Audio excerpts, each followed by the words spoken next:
Welcome to WYCE's Community Close-Up. Community Close-Up is a weekly public affairs program produced in partnership with the Rapidian, a hyperlocal news service of the Grand Rapids Community Media Center. Community Close-Up seeks to bring you a diverse perspective of viewpoints from community leaders throughout West Michigan. I'm your host, Janet Zahn, and it's my pleasure to welcome to our program this week Lori Tennenhouse, Executive Director. What is your title? Artistic Director. Artistic Director of the Grand Rapids Women's Chorus. The Grand Rapids Women's Chorus is putting out an amazing week of music and education and activism. Legacy of Activism. Sincerely yours, Pauli Murray. Lori, go ahead and introduce this whole week of programming that you have coming up later this month. Sure. Well, we want to celebrate Black History Month and Women's History Month. This event is happening during the week of March 15th through the 21st. It will culminate in March 21st at the Fountain Street St. Cecilia? Fountain Street Church. Okay. Yeah. So let me tell you a little bit about what this is all about and how it came about. Yeah, well, Pauli Murray, I was not familiar with her. And so when I got the information from you, it was really interesting. I think it's fabulous. So tell us more. Yeah, well, that's the problem. No one knows, I should say. Not enough people know about Pauli Murray. And this is a person we should have learned about in elementary school early on. Steve Malloy, who's the composer of this, and Kim Hines is the librettist, created a 10-movement cantata that's all about the life and legacy of Pauli Murray. And it involves soloists, narrators, musicians, chorus, and is, a complete story about this person's life. I'd like to tell you a lot more about Pauli Murray, which I will be doing here, I hope, in the next 10, 15 minutes. But I just want to talk a little bit about how we got involved in it. So Gaelic Choruses kind of organized this commission, and they started it. I heard some part of it last 2 summers ago. And it was written for SATB choir, that's mixed men and women, and it was first premiered with only 3 movements at the Gaelic Chorus Festival in Minneapolis. Since then, they've decided to make it. It was premiered in Omaha, Nebraska. It was performed also in Atlanta with Our Song from Atlanta. It was performed by River City Mixed Chorus, also by World House Choir in Cincinnati, where we actually went to visit just recently. And there are about 15 choruses nationwide who are going to be involved in this commission. It's just been arranged for women's chorus, and we're the first women's chorus to premiere it. We'll be the first chorus in Michigan to premiere it. So we're really excited about that. If I want to interrupt just for a minute, because I realize we should talk, just give a little bit of an intro to the Grand Rapids Women's Chorus for those those people who have not already had the great pleasure of attending and being lifted by the performances you do. It's a pretty amazing thing. Yeah, well, we're celebrating our 30th season this spring. We're now 110 voices. Oh my goodness! Yeah, a treble choir, and what does treble choir mean? Well, it's voices that are in what people consider the female range. Okay. So a soprano, alto, alto. And so we have some non-binary folks who sing with us, as well as people who identify as women.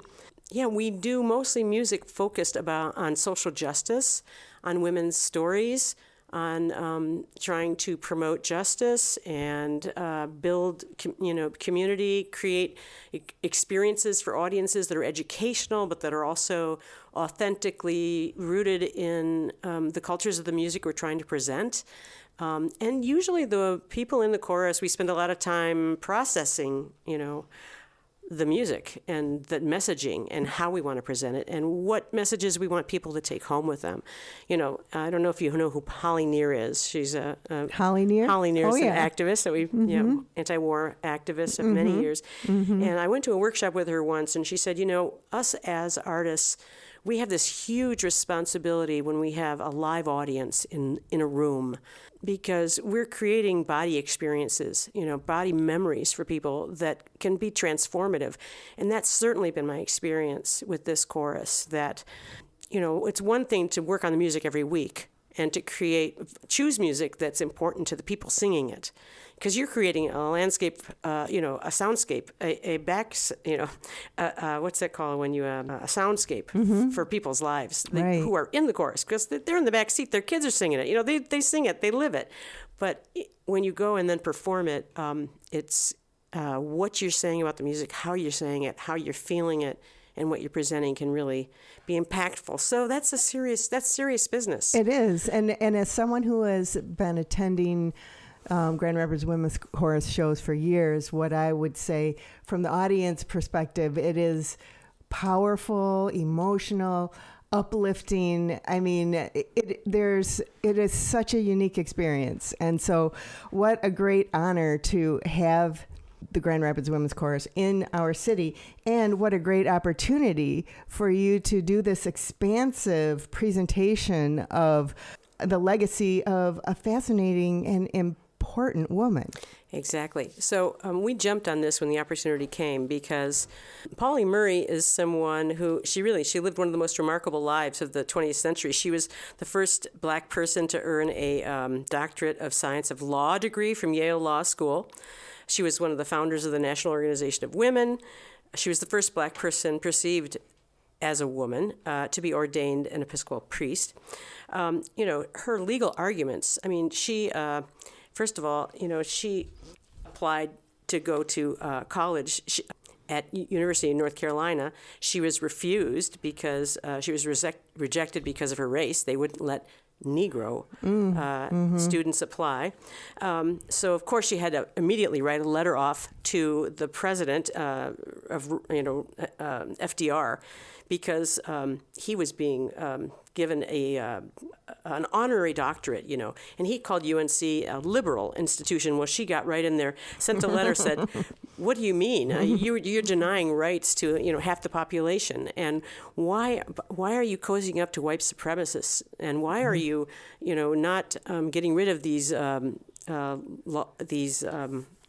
terrible laws that are on our books?" Anyways, of course, Eleanor Roosevelt wrote back. Go and Eleanor. So, yeah, they had a relationship, a friendship. And anyways, my point is that she actually got rejected by UNC, so went to Hunter College, later applied to Harvard, was rejected because of her sex, right? And then ended up going again. She said, okay, well, I don't need to go to Harvard, even though my white great-grandfather was a grad, and so that makes me a legacy student, but that's okay.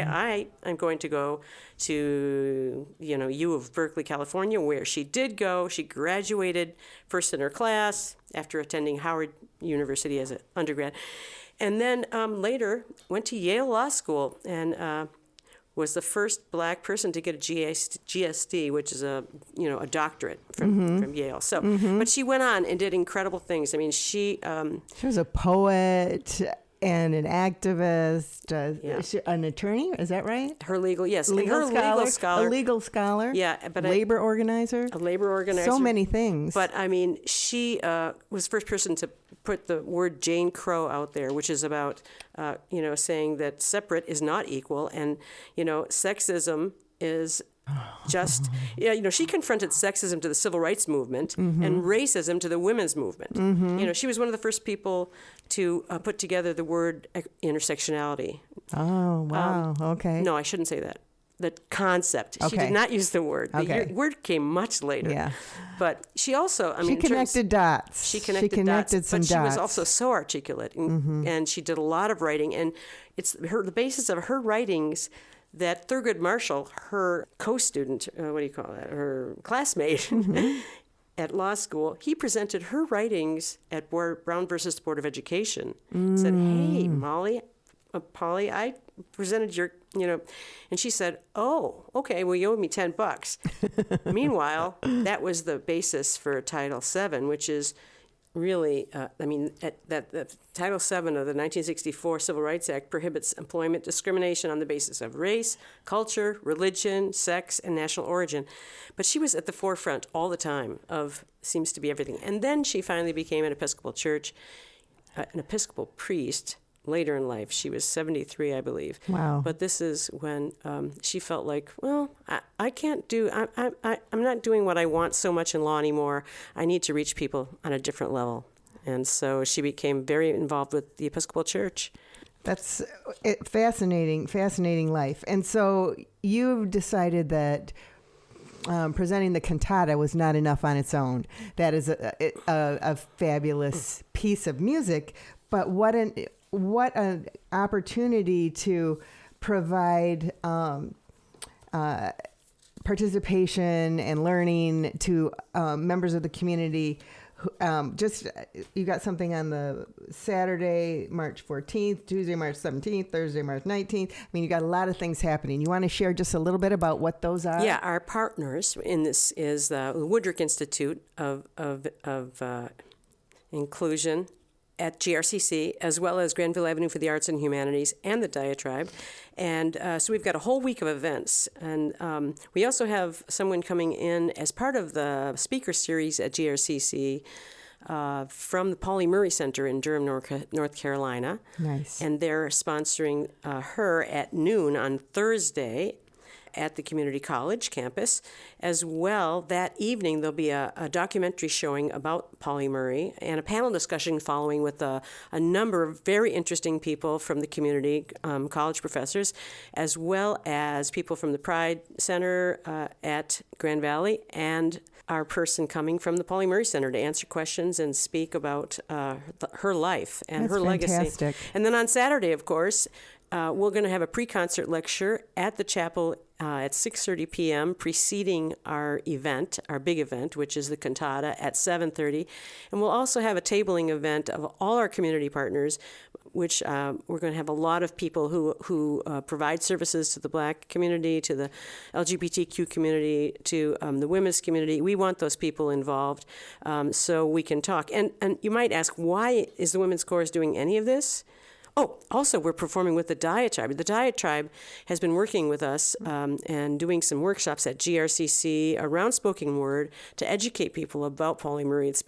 We've had a great turnout for that, and some of those people we hope to be involved at the kickoff.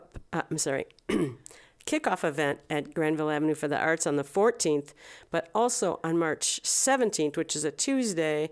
We're going to have a collaborative event at the Diatribe's new building called the Emory Arts and Culture Hub. Oh, how exciting. Division. And so you're going to hear music there. You're going to hear spoken word. That'll be a cool time. So, a lot of opportunities to get involved in this. I just want to say also why the Women's Chorus and why this and why now. Mm-hmm. You know, there's a lot of us feeling disempowered, worried, feel like our voice doesn't matter. And we need people to, lift up those people who have done magnificent things in times when it was not easy, when it was a struggle, when, they were disempowered, they were not hopeful. Pauli Murray is one of those people. And so we do have a voice. We can make a difference. We just need to find the strength and also the motivation. So come hear this thing. It'll motivate you and inspire you, I'm sure. Right. And if you visit the Grand Rapids Women's Chorus website, grwc.org, there's lots more detailed information about this program, the whole week of opportunities to participate and learn, speak, and be uplifted, especially at the concert on Saturday, March 21st. Any final words that you would like to add? I mean, thank you so much for coming in to share this information with our listeners. Well, I just also want to mention that there's no charge for any of these events. We really want it to be very accessible to everyone. We want people to bring everyone they know so that the word is out. Donations welcome, but not required. Always. Always. Great. Thank you so much. Yeah, thank you so much. You've been listening to WYCE's Community Close-Up weekly public affairs program produced in partnership with the Rapidian hyperlocal news service of the Grand Rapids Community Media Center. Thank you again to Lori Tennenhouse, Artistic Director of the Grand Rapids Women's Chorus. I'm Janet Zahn, your host. That's our program for this week. Thank you for joining us.